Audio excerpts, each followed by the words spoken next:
नमस्कार दोस्तों। तो आज हम लोग बात करेंगे कि आत्मज्ञान क्या होता है। क्या आत्मज्ञान प्राप्त किया जा सकता है। तो टॉपिक है कि आत्मज्ञान क्या है। कि जब आप किसी भी चीज़ को करते चले जाते हैं धीरे धीरे, तब आप अलग अलग चीज़ों को देखते हैं, अलग अलग चीज़ों का अनुभव करते हैं।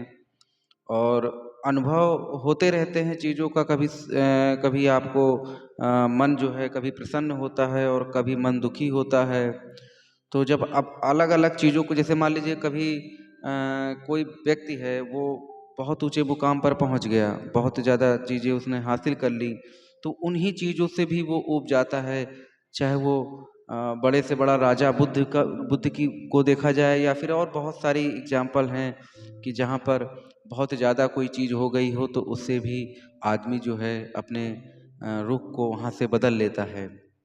उसी प्रकार से जब कोई चीज़ें बहुत ज़्यादा नहीं होती, यानी बहुत ज़्यादा चीज़ों की दिक्कत होती है, यानी कोई भी सामान नहीं मिल पाता उसको आसानी से, तो उसके लिए जो है वहाँ से भी कभी कभी बहुत ज़्यादा जो लोग हैं वहाँ से भी अपने चीज़ों को हट जाते हैं, वहाँ से भी चीज़ों को हट जाते हैं और मन को वो कहीं और दिशा में मोड़ने की कोशिश करने लगते हैं, मन को कहीं और मोड़ देते हैं।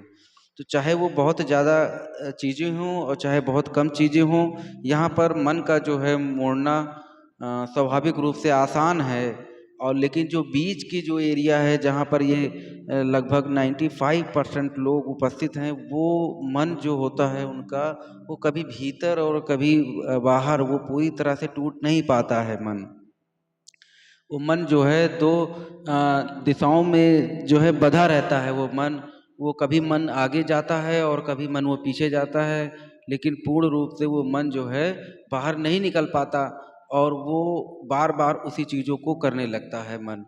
तो या तो बहुत ज़्यादा हो चीज़ें या तो बहुत कम हो चीज़ें, यहाँ पर आत्मज्ञान को प्राप्त करने वाले लोग ज़्यादा होंगे, और जो बीच के लोग हैं वो थोड़े से कम होंगे। उसका कारण है कि उनका जो है बहुत ज़्यादा इधर उधर रस उनको मिलता है, कभी कम रस कभी ज़्यादा रस, तो उनका बैलेंस बना रहता है। और जब तक बैलेंस बना है तब तक आत्मज्ञान वहाँ पैदा नहीं हो सकता। आत्मज्ञान तभी पैदा होगा जब बैलेंस टूट जाएगा, जब बैलेंस हट जाएगा वहाँ से, जब धीरे धीरे बैलेंस टूट जाएगा पूरी तरीके से, तब वहाँ पर आत्मज्ञान की संभावना पैदा होती है। और आत्मज्ञान एक झटके में पाया जाता है, आत्मज्ञान धीरे धीरे नहीं मिलता। आत्मज्ञान जब भी मिलेगा अचानक से मिलेगा।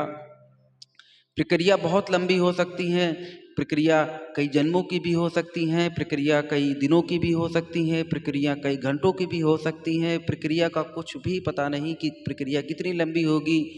प्रक्रिया जो डिपेंड होती है वो होती है प्यास पर। आपको कितनी ज़्यादा प्यास है, या फिर आपके पास कितना अनुभव है उस चीज़ों का, ज्ञान मार्ग का कितना अनुभव है। और सभी तरीके का अनुभव चाहिए, तो वो प्रक्रिया लंबे समय तक चलती है, और लंबे समय से प्रक्रिया चली आती हैं। और फिर वो जो है आत्मज्ञान का मतलब होता है कि पूर्ण रूप से चीज़ों को अलग कर लेना, अचानक से चीज़ों को अलग कर लेना।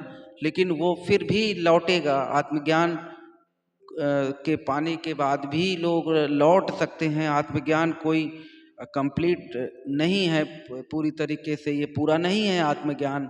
आत्मज्ञान के बाद आत्म साक्षात्कार जो है वो पूर्ण माना जाएगा, क्योंकि वहाँ से लौटना संभव नहीं होगा दोबारा। तो बहुत बहुत धन्यवाद डिवाइन मेलोडी 369 तरफ से। आत्मज्ञान एक घटना है जो कई अनुभव के बाद जो है मन के रुक जाने पर, मन के एक जगह पर स्थिर हो जाने पर ये घटना घटती है। और जो है बहुत बहुत धन्यवाद। फिर हम लोग आगे बात करेंगे कि आत्म ज्ञान को पाने के और कौन कौन मार्ग जो है शिव सूत्र में बताए गए हैं, और आत्मज्ञान पाने के कौन कौन से मार्ग ओशो के अनुसार थे, जो ओशो ने डायनेमिक योग दिया है।